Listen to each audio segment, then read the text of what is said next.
महोत्सव और यहाँ आकर आप सब शिष्यों ने सदगुरुदेव और माता जी के सम्मान में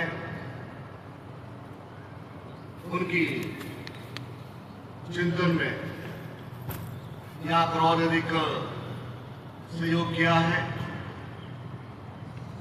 और उस आतुरता, उस प्रेम और समर्पण की भावना लेकर आपने सदगुरुदेव और माता जी की मर्यादा को, गुरु परिवार की मर्यादा को और अधिक बढ़ाया है। एक शिष्यता का प्रमाण देकर यहाँ आकर और जो भी गुरु भाई बहन यहाँ आए हैं और आज पूरे वाराणसी और विश्व के समस्त शिष्यों को जिनमें उन पर सदगुरुदेव माता जी की छत्र छाया है और वे शिष्यता में नित्य आगे बढ़ रहे हैं, गुरु कार्य कर रहे हैं, गुरु चिंतन को समाहित कर रहे हैं, अपने प्राणों का उत्थान कर रहे हैं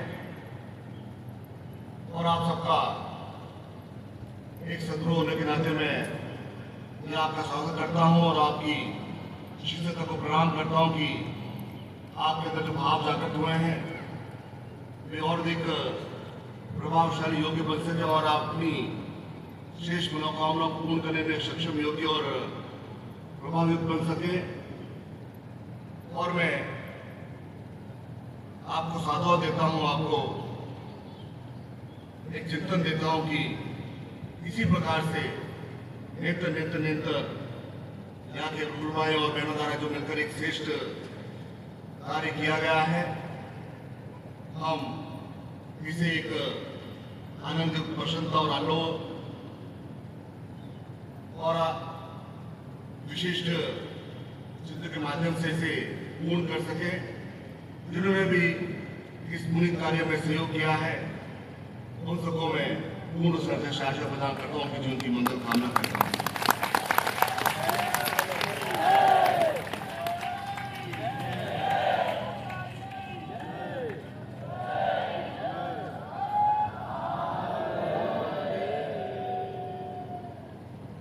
और सदगुरुदेव के प्रवचन सीधे एक प्रभावित होते हैं और वे ऐसा प्रतीत होता है कि प्रत्येक शिष्य को ऐसा भास होता है कि यह जो कुछ बोल रहे हैं वह सब कुछ मेरे लिए ही है। और जिस प्रकार से हमारा शरीर है और शरीर में प्राण है, जिस प्रकार से प्राण शरीर में वायु के रूप में आश्रय दे रहा है, मध्य रूप में भूख को उत्पन्न कर रहा है, रवि रूप में काम दे रहा है, मध्य रूप में आश्रय दे रहा है, वायु रूप में सुगंध दे रहा है। अर्थात हमारा जो शरीर है उसका आधार हमारे प्राण है और जो कुछ भी शरीर में चलायमान है, जो भी सतत है, जो भी अमरण करता है, वह सब कुछ शरीर में प्राण है। और बिना प्राणों के शरीर की तुलना नहीं कह सकती, उसे जलाना पड़ता है, उसका कोई मूल्य नहीं है। इसी प्रकार से जीवन की कोई मूल्य नहीं है जब तक कि एक चेतनावान सदगुरु और एक चेतनावान शिष्य, जब इन दोनों का जीवन मिलन होता है, जब दोनों का जीवन विलय होता है तो वह जीवन एक प्रभावयुक्त और चेतनावान और एक शेष बनता है।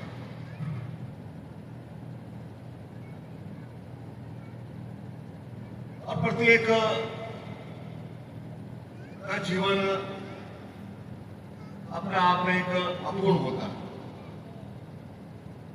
इस धरा पर जो भी जन्मा है,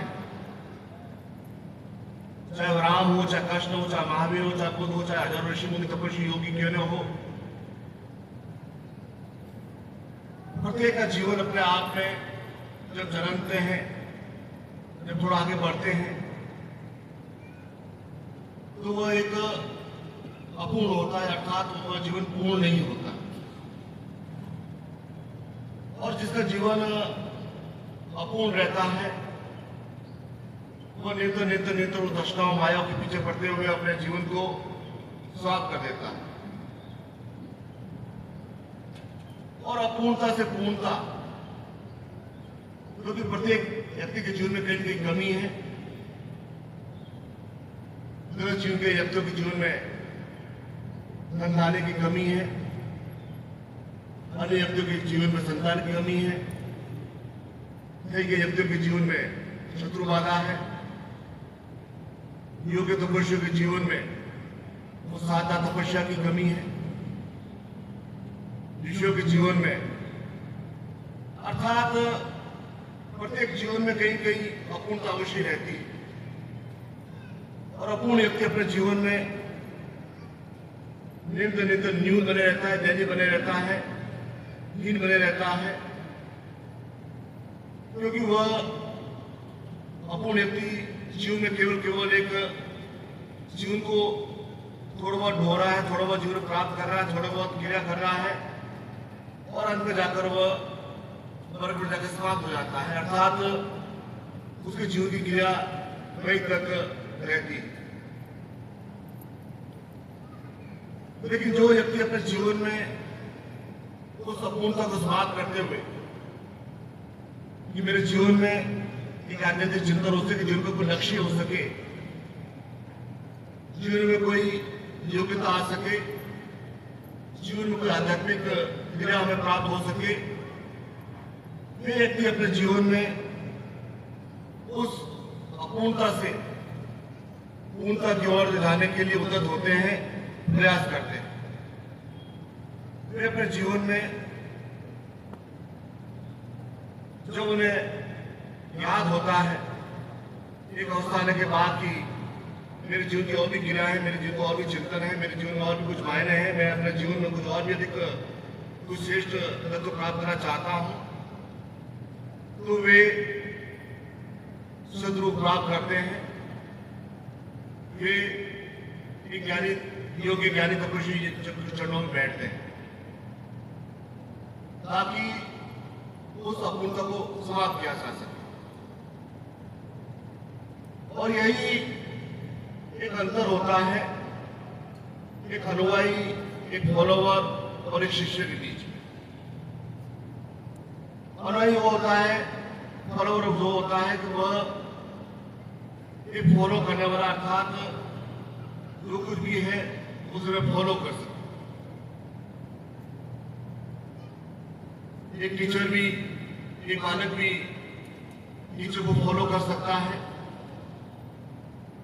आज के सोशल मीडिया में भी व्यक्ति किसी को फॉलो करते हैं, अर्थात उन चीजों को वे जो एक फॉलो करना, अर्थात मैं आपकी बातों से सहमत हूं, मैं आपको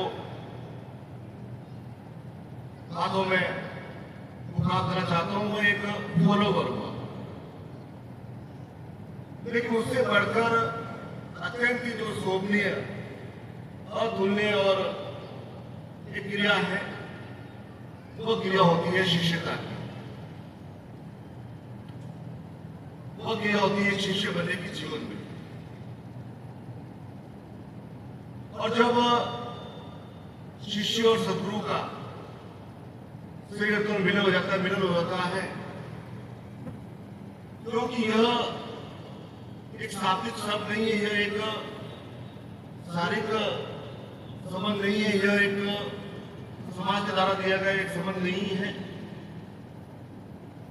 यह एक आत्मिक संबंध है जो आत्मा के द्वारा बनता है, हमारे शरीर के माध्यम से नहीं बनता।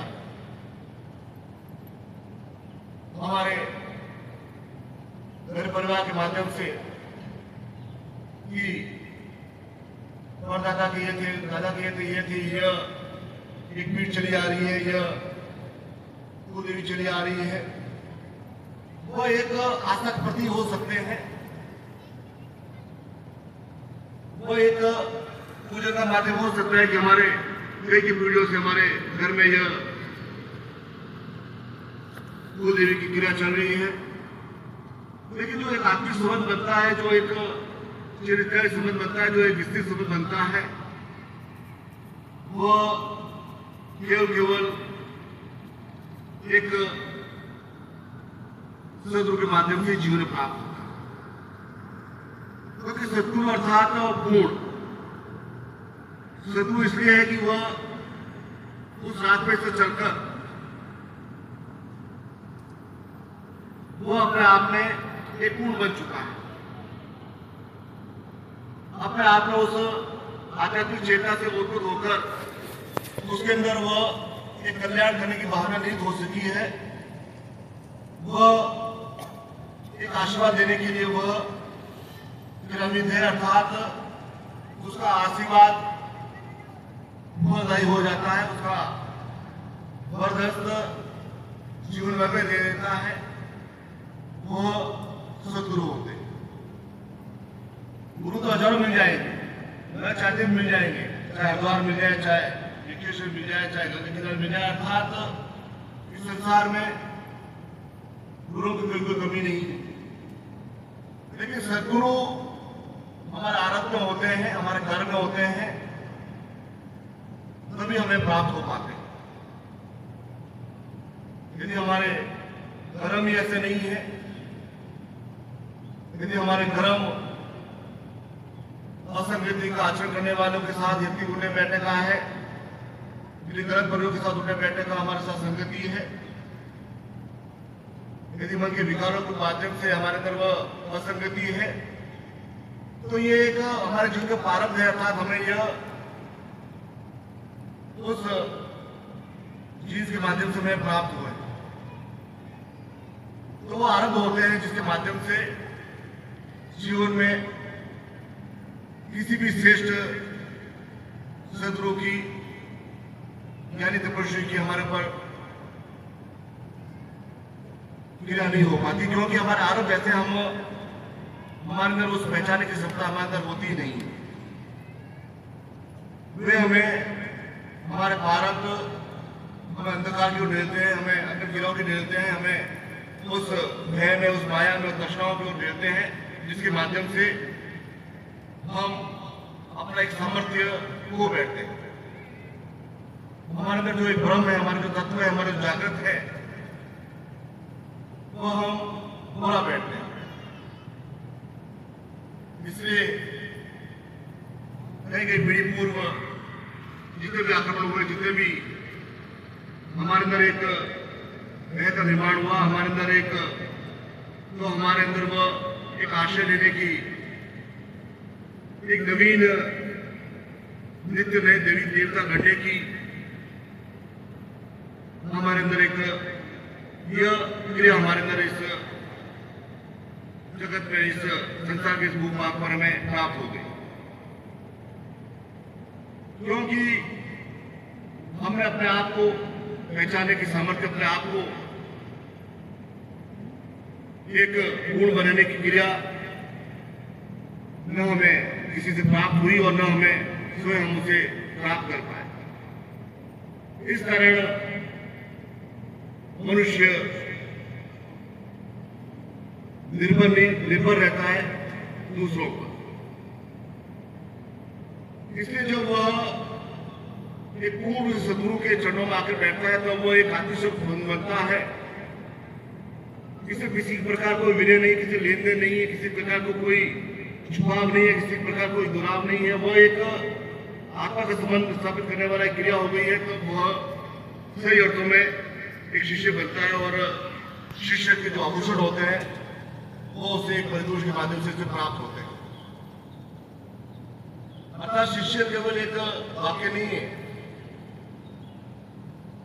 उन गुणों से आभूषित करना वो सूत्रों के माध्यम से प्राप्त होता है। और शिष्य के आभूषण क्या होते हैं, वो कौन सा आभूषणों से वह युक्त होता है कि वह इस संसार को स्वयं द्वारा समझने की भावना जागृत कर सके, इस संसार को स्वयं समझ सके। दूसरा आभूषण होता है कि वह अपने ऊपर उस आत्मिक केंद्र के माध्यम से उस ब्रह्म का निर्माण कर सके जो उसे प्राप्त हुआ है। उसके अंदर एक कर्म सिद्धि जागृत हो सके, उसके अंदर वो एक साधनाओं के प्रति, एक तपस्या के प्रति उसके अंदर एक श्रेष्ठ क्रिया जागृत हो सके, तभी वह उस शिष्यता को पूर्ण रूप से वह प्राप्त करता है। इससे जिस प्रकार से शिष्योपनिषद में शिष्यों के बारे में बहुत ही कुछ कहा गया है, मैं इसे आगे वीडियो से बताऊंगा। इसी प्रकार से सद्गुरु के बारे में भी कि वास्तव में हम किस प्रकार से उन्हें प्राप्त करें, फिर किस प्रकार से पहचाने। और सद्गुरु तात्पर्य होता है कि वह एक सामान्य व्यक्तित्व को लिए होता है, तो वह सामान्य व्यक्तित्व अर्थात वह फकीर नहीं, अर्थात वह राजा के महल में उसी तृप्ति के साथ सो सकता है और वह एक गरीबी झोपड़ी में भी किस प्रकार से आराम से वह सो सकता है। एक तृप्ति के साथ एक निश्चित जो वह एक नहीं लेता है, वो एक आत्मिक क्रिया के माध्यम से, तो वह एक सुदृढ़ पहचान है। क्योंकि संसार ऐसा है कि हम एक नकलीपन के पीछे, एक दिखावा के पीछे हम उस अवकाश में फंस जाते हैं। यह एक मनुष्य की नियति है, क्योंकि प्रत्येक की मनस्थिति अलग होती है, प्रत्येक की क्रिया अलग होती है और वो उन नकली आवरण के पीछे, एक आडंबर के पीछे, दिखाव के पीछे हजारों हजारों अनाई घूम रहे हैं, हजारों हजारों स्कूल के माध्यम से हजारों हजारों की क्रिया में वो अपनी पावश के में वह एक प्रकार से अनुयायी बन जाता है, उस आशय पर जाता है जो केवल उसे उस साधना के प्रति ध्यान के प्रति नहीं, केवल एक अलग ही चिंतन को ले जाती है कि वह एक आश्रित रह सके। क्योंकि जिस प्रकार से एक सोना होता है उसका अलग ही चमक होती है, लेकिन यदि लोहे तांबे पर यदि वह उसे किया जाए, अच्छे तरह से पॉलिश किया जाए, तो सोने से ज्यादा चमकता है। और यही इस संसार में व्यक्ति भ्रमित हो जाता है, क्योंकि प्रत्येक व्यक्ति अपने आप में उस ब्रह्म को साक्षात्कार करने के लिए वो सुख है। और प्रत्येक व्यक्ति के जीवन में एक बुद्धि के साथ साथ एक भाव भी मनुष्य के जीवन में दिया है। प्रत्येक व्यक्ति के जीवन में एक धर्म है, प्रत्येक व्यक्ति के जीवन में उस सत्य को प्राप्त करने की क्रिया है, चाहे उसकी कोई भी वेशभूषा क्यों हो, चाहे कैसा भी उसका जीवन का कोई भी भाग क्यों न हो। प्रत्येक व्यक्ति अपने जीवन में एक मुक्त होना चाहता है, प्रत्येक व्यक्ति अपने जीवन में कुछ एक नवीन करना चाहता है। और वह कि हम किस प्रकार से, क्योंकि सुखदेव जो शब्दों का चयन करते हैं, अतः स्वयं शब्द अपने आप में स्वयं एक शक्ति के स्वरूप होते हैं। और शब्दों का चयन करना बहुत ही महत्वपूर्ण होता है। हम दिनचर्या में अनाप शनाप बोलते हैं,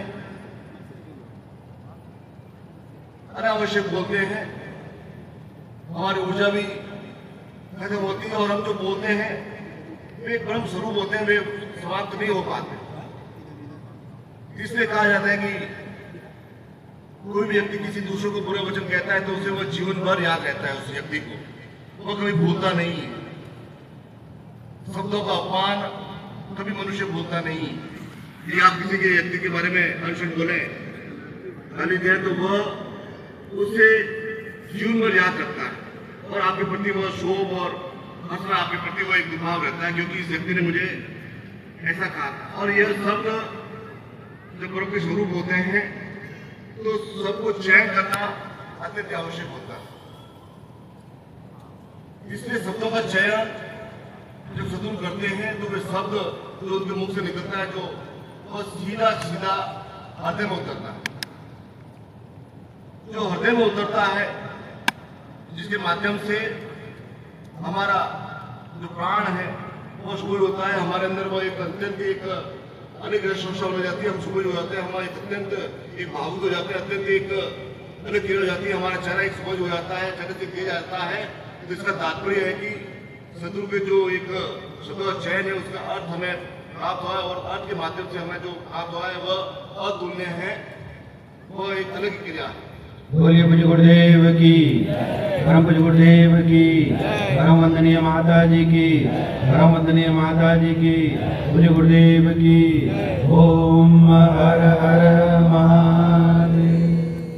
शब्दों का चयन तो नेता भी करते हैं, नेता भी एक घंटा बोलते हैं, लेकिन वे शब्द केवल दिमाग में उतरते हैं कि न लगा देगा, ये मकान ऐसा कर देगा। नेता भी अपने शब्दों से प्रभाव करते हैं, लेकिन वह केवल दिमाग तक रहता है। लेकिन जो शब्द हमें हमारे अंदर आत्मा में उतरे,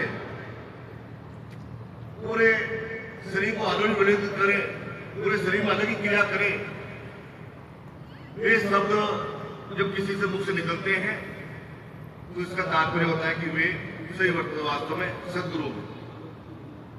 और सद्गुरु के माध्यम से, उन क्रिया के माध्यम से मेरे अंदर उस ज्ञान का उदय हुआ है और मैं इस शेष मार्ग पर चलने के लिए उद्यत हो रहा हूं। यह चिंतन केवल सद्गुरु के माध्यम से प्राप्त हो सकती है। किसी संसार में सद्गुरु को प्राप्त करना है, सद्गुरु अपने आप में पूर्ण है, वो इस क्रिया में आगे चलकर पूर्ण से वो संसार के समस्त दुखों को सुखों को देख चुका है। समस्त संसार के जो भी व्यक्ति है उनके जीवन में कौन सी क्रिया है, कौन सा तत्व, कौन सा चिंतन चल रहा है, वो सब कुछ देख चुका है, पढ़ चुका है। वो सही अर्थों में सद्गुरु। और तीसरा, जिसकी हम एक सामीप्यता अनुभव कर सके। एक सामीप्यता जिसे कहते हैं कि क्योंकि वह पहाड़ी को हिमालय को ताकते नहीं, जिसको चढ़ नहीं सके, जिसे पक्षा हुआ पहाड़ी हिमालय वह अच्छी इसके ऊपर चढ़ तो सके।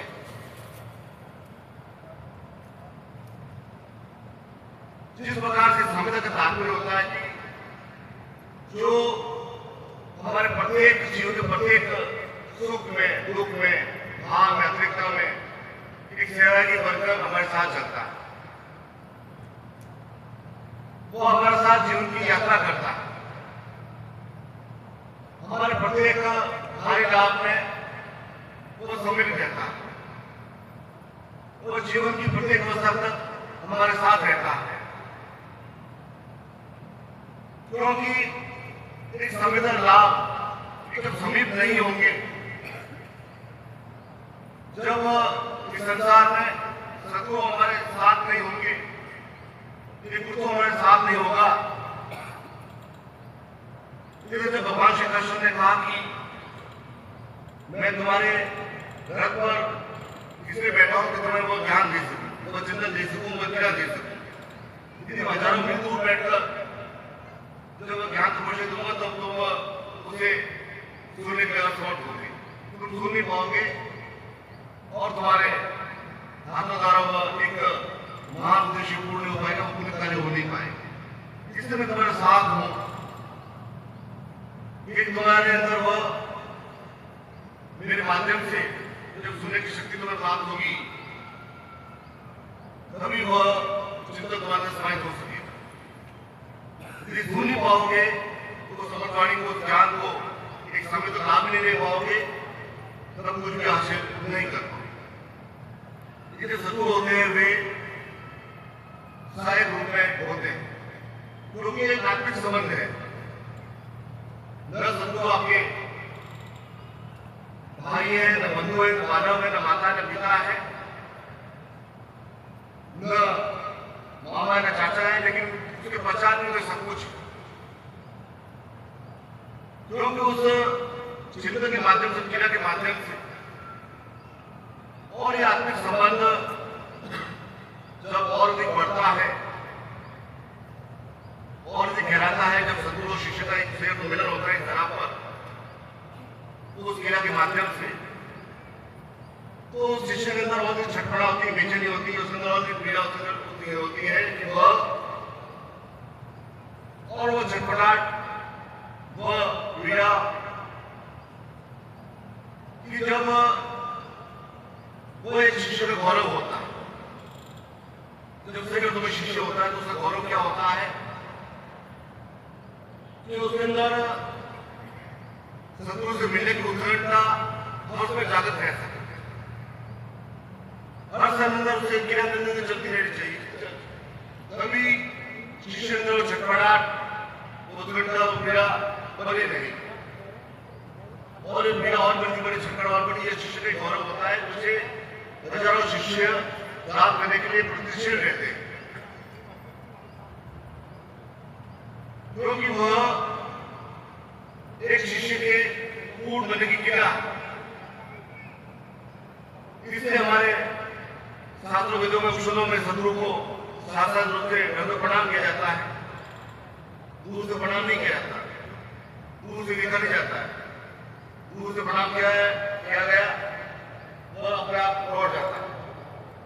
जिससे हम हमारे सनातन धर्म में सद्गुरु को साक्षात प्रणाम तात्पर्य यह है कि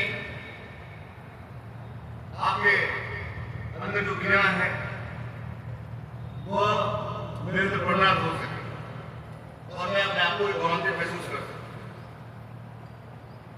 क्योंकि एक बड़ो बाजार के दूर बैठा है, हजार रुपये दूर बैठा है और सद्गुरु का एहसास रखकर, सद्गुरु का एक क्रिया सुनकर जब हमारे आत्मा से अश्रु बहते हैं, हमारे अंदर के हमारे अंदर प्राण जब उतर हो जाते हैं, जिसका तात्पर्य कि वह में एक शिष्य और सद्गुरु का विलय हुआ है, विलय हुआ एक संसार।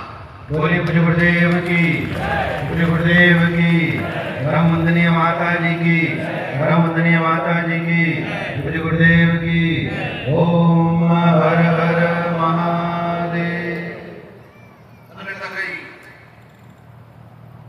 इसलिए यह क्रिया, यह चिंतन,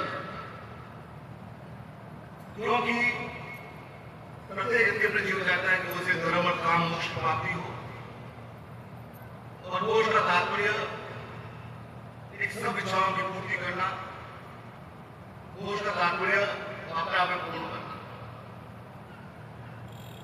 इसलिए इस संसार में विदित है, हम प्राय देखते हैं कि एक कोई सज्जन व्यक्ति होते हैं, कोई जिनका पूरा एक ग्रह जीवन होता है, पति पत्नी होते हैं, एक शेष जीवन जी रहे हैं, साधु के प्रति, ज्ञान के प्रति, तपस्या सद्गुरु के प्रति पूरी क्रिया है, फिर भी उनके संतान रूप में एक कपूर पैदा हो जाता है, अनाचारी पैदा हो जाता है।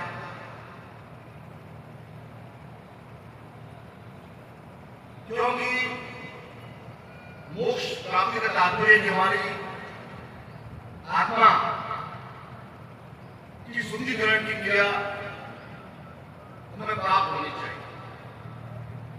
तो देह हमें अवश्य छोड़नी होगी। देह तो हमें समाप्त होगी।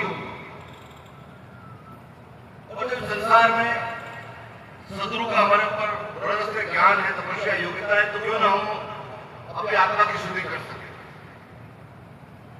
आत्मा की शुद्धि का तात्पर्य कि हम यदि हमारा अगला जन्म हो तो एक श्रेष्ठ आत्मा के रूप में एक अच्छे व्यक्तित्व के घर में हमारा जन्म हो सके। क्योंकि कुछ तपस्याएं, कुछ साधनाएं अपूर्ण हो जाती है, कुछ क्रिया अपूर्ण हो जाती है। प्रत्येक व्यक्ति चाहता है कि जीवन में मैं सदगुरु विलय हो जाऊं, परमात्मा में विलय हो जाऊं, लेकिन प्रत्येक से इतनी समर्थता नहीं हो पाती। प्रत्येक व्यक्ति अपने जीवन में उस साधना के माध्यम से इतनी सामर्थ्य प्राप्त नहीं कर पाता कि वह एक ही जन्म में अपने आप में सबको समर्पित कर दे। यह 100 में से एक व्यक्ति कर पाता है, हजारों में से कर्म व्यक्ति कर पाते हैं जो पूरे जीवन पर्यंत गुरु सेवा के माध्यम से यह जीवन प्राप्त करते हैं। तो फिर अगला जन्म यदि हम अपने आप में, तो हमारा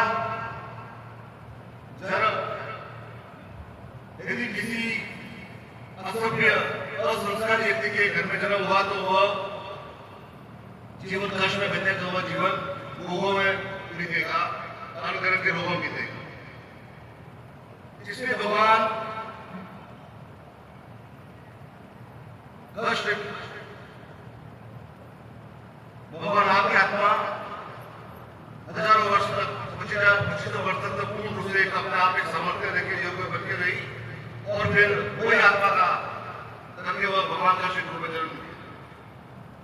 क्योंकि उन आत्माओं में इतनी शक्ति होती है, इतनी क्रिया होती है कि वह सिर्फ अपना धर्म का चयन कर सके, धारण कर सके। अन्य आत्मा की शक्ति होती है और वे किसी घर में चले जाते हैं और फिर उनकी मजबूरी में वह जन्म लेना पड़ता है।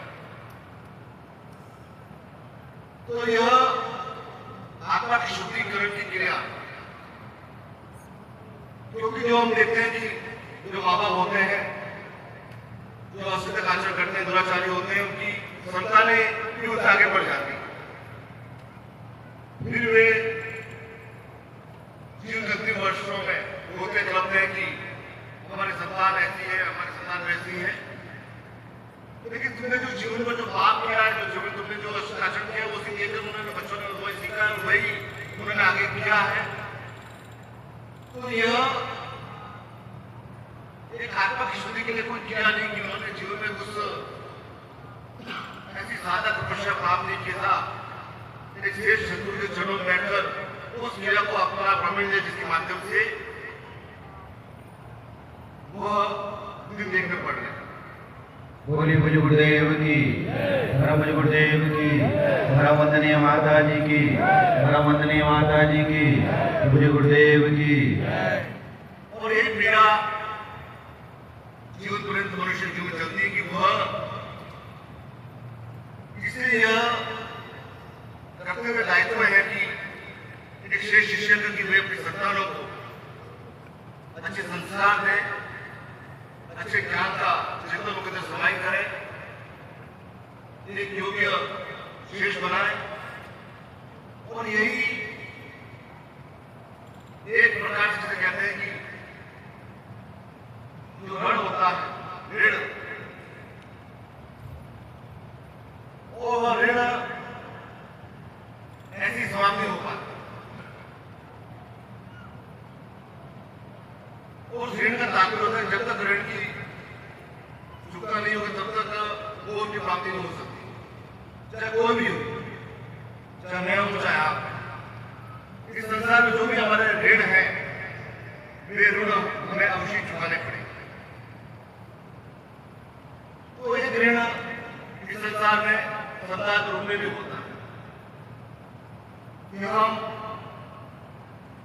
अपनी संतानों को एक श्रेष्ठ संस्कार के रूप में एक ऋण हम चुकता कर सकें। और जब इस संसार में शिष्य भी कोई गुरु कार्य करता है, गुरु चिंतन करता है,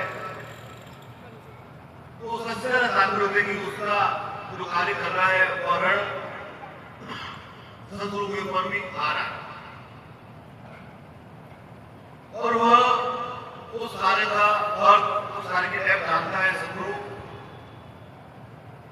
वो जानता है कि किस शिष्य ने कौन सा कार्य किया, कौन सी क्रिया की, कौन सा चिंतन किया, कौन सा भाव किया, कौन सी सेवा की है, कौन सा गुरु कार्य किया है, उसके चिंतन में, उसके मानस में क्या है, वह भले भी जानता है।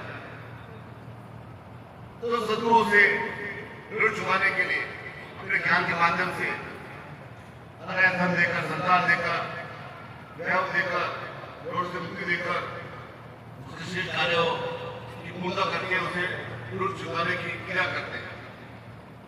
क्योंकि ऋण तो अवश्य चुकेगा। यदि मैं कुछ सेवा करूं तो उस सेवा का प्रतिफल है कि वह ऋण उस व्यक्ति पर चढ़ सके। जिससे जो गुरु होते हैं ये अपना कार्य स्वयं करते हैं, चाहे वह कोई भी कार्य हो, ताकि ऋण नहीं चढ़ सके। लेकिन जो सदगुरु होते हैं ये बार बार उस शिष्य को कार्य देकर ऋण चढ़वाते हैं ताकि उस ऋण की चुकाने की क्रिया कर सके संसार में। और संसार में मनुष्य ने जन्म लिया है तो अवश्य कुछ तो कुछ क्रिया होगी, कार्य होंगे ही होंगे। चाहे वह अर्थ का कार्य है, चाहे वह यश का कार्य है, चाहे वह घर कार्य है, चाहे वह अन्य कोई क्रिया है, तो एक सामाजिकरण का जो क्रिया है वो कार्य क्रिया अवश्य करनी होगी। और जब जीवन में सदगुरु बताने क्रिया करते हैं उस शिष्य के जीवन में, उसके परिवार में, तब आशीर्वाद के माध्यम से जब ये चिंतन उनके जीवन में आता है, उनके जीवन में कविता आती है, उनके जीवन में एक साहित्य आता है, उनके जीवन में एक प्रेरणा आती है कि मैं एक पद्धति ध्यान लेकर जीवन की कुछ शेष मनोकामना पूर्ण करने में समर्थ हूं, योग्य हूं। और यही क्रिया चिंतन उस सदगुरु के माध्यम से जीवन में प्राप्त होती है। इसलिए शिष्य का सेवा तो मिलन होना एक गुरुता होनी चाहिए, एक समता होनी चाहिए। एक समता अर्थात यदि वेद और पानी है, यदि दोनों को मिला दिया जाए तो वह आपस में मिल नहीं पाएगी। वेद में बैठ जाएगी और वह जल में योगी नहीं होगा, वह अमृत जल नहीं बन पाएगी। जब एक रूपता होती है, एक क्षमता होती है, जब एक पूर्ण रूप से एक शिष्यता ने एक पूर्ण रूप से एक सौंपने की क्रिया होती है अपने आप को कि मैं पूरा जीवन आपको सौंपने के तत्पर हूं और मेरे जीवन में एक आराध्य है आप, एक क्रिया के रूप में, चिंता के रूप में, ज्ञान के रूप में, कुंज के रूप में, एक प्रकाश के रूप में, तभी वह सुदूर वासित से कोई साझा तैयार होता है। जिस प्रकार से कुम्हार होता है, कुम्हार जिस प्रकार से उस घड़े को आकार देता है, उसे बाहर से थपथपाता है, अंदर से थपथपाता है, उसे आज की देता है, तभी उस घड़े का निर्माण हो पाता है और उस घड़े के माध्यम से उसके चल कर वह घड़ा लोगों को प्यास बुझाने में समर्थ हो सकता है। इसी प्रकार से जीवन में सदगुरु जब शिष्य अपना जीवन सौंपता है पूरी शिष्यता के साथ, आदर सफल नहीं, आदर क्रिया नहीं, अनमने मन से नहीं, तब सदगुरु उसके जीवन को पूरे जीवन के उसके क्रिया लेते हैं, उसे आकार देते हैं।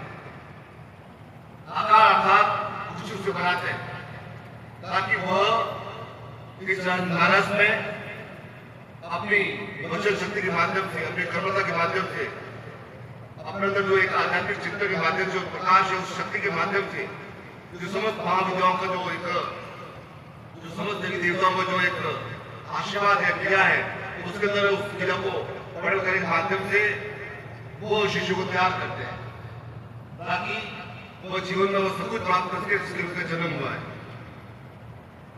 और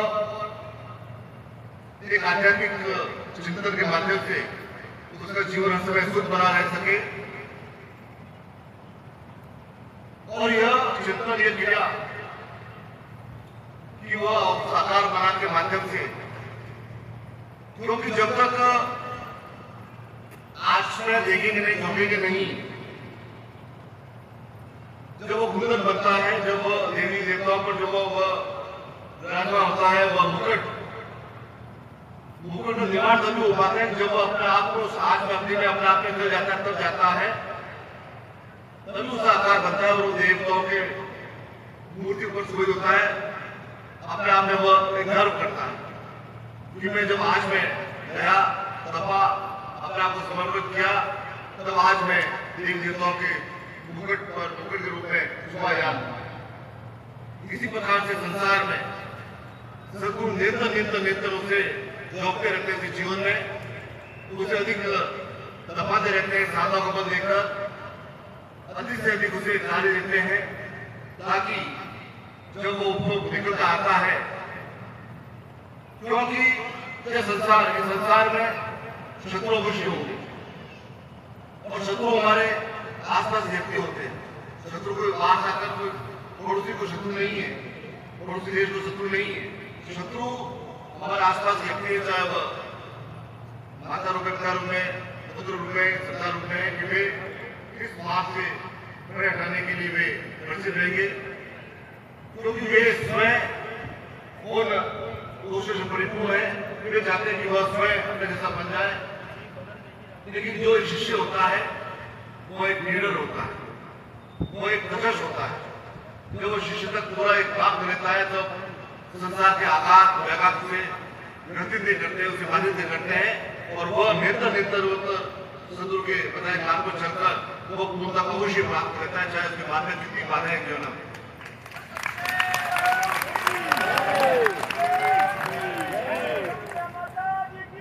शिष्य का शब्द ही कि वह शत्रु को परास्त कर चुका है, शत्रु से प्रवृत्ति करते हैं, आघात से प्रवृत्ति करते हैं, जीवन के दुख से प्रवृत्ति करते हैं।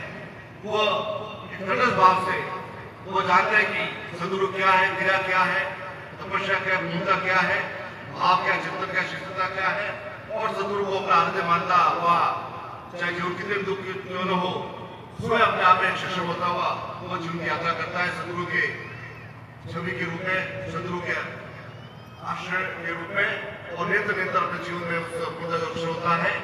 और यही संसार में भगवान राम ने किया, कृष्ण ने किया, महावीर ने किया, बुद्ध ने किया, क्योंकि जो जन्मा है वो अपूर्ण है। चाहे राम के लिए हो, उन्होंने अपने आप को सदगुरु से जोड़ा, भगवान श्री कृष्ण ने सदगुरु से जोड़ा, कृष्ण ने जोड़ा, महावीर ने जोड़ा, बुद्ध ने जोड़ा, जब ऋषि ने आपको जोड़ा। तो इस संसार में हमने सदगुरु के माध्यम से जोड़ा है, और सदगुरु द्वारा बताया गया चलकर हम पूर्णतः अवसर हो सके, पूर्णता को प्राप्त कर उन्हें अंदर विलोनी क्रिया सिद्ध कर सके। ऐसे आप सबको गणेश आशय प्रदान करता हूँ और आपकी जीवन की मंगल कामना। बोलिए पूज्य गुरुदेव की, परम पूज्य गुरुदेव की, परम वंदनीय माता जी की, परम वंदनीय माता जी की, पूज्य गुरुदेव की। ओम हर हर महादेव। शिष्य जब गुरु को आधार लेकर जीवन में आगे बढ़ता है, तब वह अपने प्राणों के उत्थापन की क्रिया करता है। प्राण हमारे इस देह में, पूर्ण शरीर में व्याप्त है। इस देह में 72,000 नाड़ियां हैं और जिनमें वह प्राण व्याप्त है। और गुरु जब कृपा करते हैं तो सूर्योपनिषद के मंत्रों के माध्यम से उसे प्राण विखंडन की क्रिया देते हैं, वह साधना, वह सिद्धि प्रदान करते हैं। लेकिन सामान्यतः जो व्यक्ति होता है या जो शिष्य होता है, कई बार वह सदगुरु को पहचान नहीं पाता, क्योंकि जो सदगुरु होते हैं देखने में वे एकदम सहज और सामान्य प्रतीत होते हैं, लेकिन उनके भीतर एक डेप्थ, एक गहराई होती है। उनके पास बैठने से हमें अपनापन लगता है। वह किसी भी शब्द को पकड़कर धारा प्रवाह किसी भी विषय पर वह बोल सकते हैं।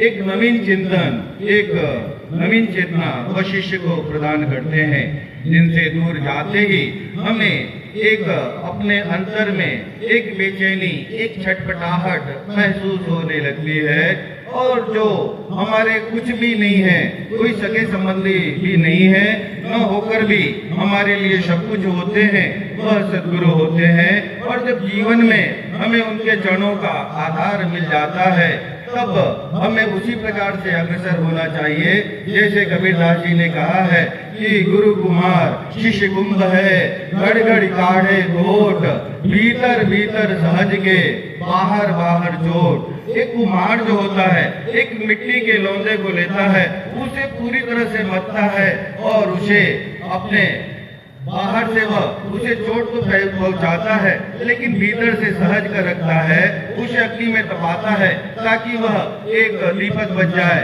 एक सुराही बन जाए, एक घड़ा बन जाए, स्वतः भी शीतल हो, स्वतः भी प्रकाशवान हो और जगत को भी प्रकाशवान करे। इसी प्रकार से गुरु क्रिया करते हैं। लेकिन कई बार हमारे जीवन में जो दोष होते हैं, जो जन्म जन्मांतर के दोष होते हैं, वे व्याप्त हो जाते हैं और हम इन क्षणों को चूक जाते हैं, क्योंकि हम पहचान नहीं पाते कि कौन शत्रु है और कौन हमारा मित्र या सहयोगी है। क्योंकि जो आसपास का परिवेश होता है, उसका हमारे ऊपर प्रभाव पड़ता है और अनेकों ऋणों से हम ग्रसित होते हैं और उसके फलस्वरूप हम अनेकों बंधनों में बंधे होते हैं। और अपने जीवन में एक प्रकार से देखें तो हम अपना जीवन एक दास्ता का जीवन जीते हैं, न कि अपने आप में हम पूर्ण अभय युक्त होते हैं। लेकिन गुरु हमें अभय प्रदान करते हैं, हमारे भीतर की जो वृत्तियां हैं उन्हें वे परिष्कृत और शुद्ध करते हैं। और उसी क्रिया में परम पूज्य गुरुदेव ने आज हमें प्राण संस्कार दीक्षा, प्राण संस्कार दीक्षा, वो दीक्षा जो दीक्षाओं के क्रम में एक अपने आप में मणि के समान है, जिसे सद्गुरुदेव ने 1995 में प्रयागराज जो पूर्व में इलाहाबाद था, वहाँ 21 अप्रैल का जो शिविर हुआ था जन्मोत्सव का, जो कौस्तुभ जयंती के रूप में मनाया गया था, उस शिविर में उन्होंने बहुत ही गिने चुने साधुओं शिष्यों को वह दीक्षा प्रदान की, प्राण संस्कार दीक्षा। और उन्होंने कहा कि तुम बार बार प्रयास करते हो, बार बार अपने जीवन के दोषों की निवृत्ति के लिए करते हो, लेकिन आज मैं वो प्राण संस्कार दीक्षा दे रहा हूँ और जिसको देने के लिए गुरु को, सदगुरु को अपने पूरे प्राणों का आलोड़न विलोड़न करना पड़ता है।